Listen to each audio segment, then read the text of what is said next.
Hello guys, welcome back, and we finally are back with some Project Mugen news. In today's video, we're gonna go around and read the interview that Games Radar did with the Project Mugen devs, and they talked about a little more in depth on what they're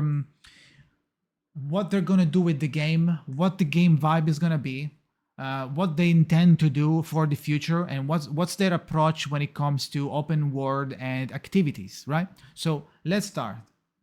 First of all, they said they talked a lot of times about like being close to Genshin, being really similar to Genshin, blah blah blah, and they asked. Project Mugen has gotten and will surely continue to get a lot of comparison to Genshin Impact. How do you feel about this point of reference? Would you say it's fair, accurate, flattering? And the lead producer, Ash Chi, we feel that what makes Project Mugen different and appealing is that it is an urban open world, which means that we can experience many things we don't have a chance to do in our daily urban lives. For example, we can watch live show, go to the cafe, play arcade games, and have a ride on Ferris wheel. So it looks like the city is gonna be very, very active, very alive, and we're gonna have a lot of ways to mess around in the city. The first city is called Nova Inception Urbs, holds more than 10 different areas of exploring, including a business district, beach, amusement park, and factory. No, those are seamless places, so it's gonna be all seamless. It feels like they're chunks, but they're gonna be seamless integrated inside this Nova Inception Urbs, right? So the grappling, there was a new question. The grappling hook style swinging shown, it's closer to Spider-Man, blah blah blah, especially games made by Insomniac. Can you speak to how this swinging system came about and your goals for it? Can every character swing around like this? Our goal was to design a traversal system that required no stamina. Grappling, swinging is just one of these many methods. Player can explore the cities and solve problems by moving freely and seamlessly through the urban landscape, taking advantages of grappling, swinging, parkour, and wall climbing, or by running or driving. And we continue to explore further modes for travel. So it looks like they really like having a ton of ways for you to move around. So it feels like this is one of the strongest point that they want to sell the game for. A lot of freedom of movement. You can do whatever you want. You can do parkour, you can do swinging, you can do grappling, you can swim, you can wall climb. There's no stamina usage, so it's not going to be tedious to go from point A to B. It's going to be a lot of fun. It feels like they want to make it so it's going to be a lot of fun to just move around. There's also some characters that have a specific unique moving methods, like Taffy, for example. Her hammer can be used as a weapon for fighting or as a vehicle for riding. She has like a hammer that becomes like a Segway or something like that.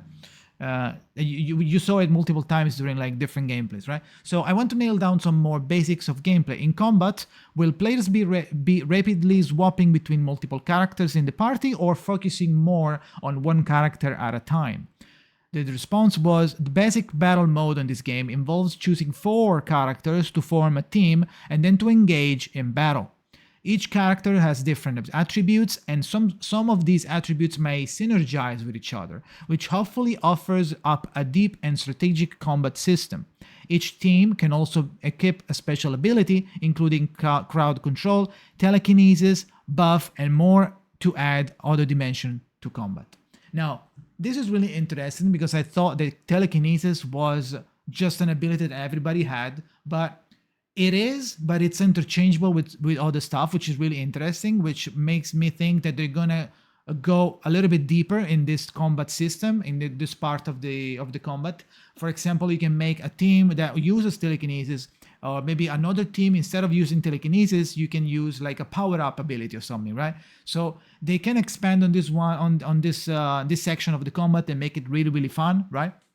So that's a nice information bit that we got. And then we have, I believe, the final question, I believe, was actually the second to last. The open world has been a big hook for a lot of viewers. How big is this urban environment and how freely can players explore? Nova Inception Urbs is the first city players will get to explore, and it was developed with influences from East Asian culture. It contains more than 10 distinct areas on a seamless map. These areas include a shopping street, the beach, public parks, amusement park, and more. There will also be more cities available as we progress, some inspired by European and American culture. So maybe we're gonna get like a New York, some, or maybe Paris, something like that in the future, like new expansion after we go after those away from the main city of the release. Our aim is to offer players a vast and immersive open world that encourages players to travel around the world. With this being a free-to-play game, and there being quite some precedent for NetEase games, can you speak to how Project Mugen will be monetized? Holy, that's a hit question. There's a lot of bad rap that NetEase has. Now, I don't know all of it, but they have some story for like really, really weird practices when it comes to handling their games monetization. We are paying much more attention right now on the game design and content creation, to be honest. We will consider the commercial aspect further down the road, so they dodged the question, basically. But it is what it is. We can't do anything about it. They dodged it. They like pretending that I didn't want. What did you say? I didn't hear. But we are focusing on other stuff, so we're not gonna bother with that one. We're just gonna pop in on release, boom, insane monetization. Well, hopefully not. At the end of the day, we can do anything about it. If it's good, we play. If it's not good, we don't play. If it's too much, right? It's really, really easy to get down to business with those type of games. We only have a limited reveal and early pre-registration right now. Do you have any sort of launch window for when Project Mugen will be playable? Can other players expect any sort of early access through the beta test? Our team is working very hard to develop the game, so we haven't committed to a specific launch window yet. We expect a global launch in the future. Global, so I'm assuming, I don't know if global here it's referring to everybody in the globe, in the world, launches at the same time, or they're just saying like global as in the West. I don't know. It might be either. We also plan to launch localized versions for other markets, so this also adds to the development timeline. Please stay tuned. So that's the end of the interview. Now I'm thinking like we also plan to launch localized version, means just in English or other languages. So this doesn't really confirm or debunk the global launch dilemma. So we're gonna have to wait and see, I feel like, guys. There's no new gameplay. Actually, I believe I found some gameplay. It was like a little bit of parkour with Taffy and the pink girl. I forgot her name.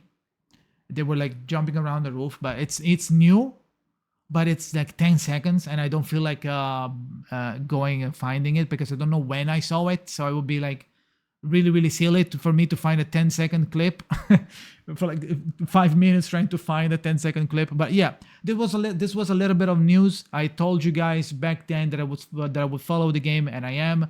This only came out 19 hours ago, just the time to sleep and wake up, and we are on the piece. So yeah, that's pretty much it, guys. Thank you for watching, and see you guys again for the next, whatever it is, news for Project Mugen. Bye, guys.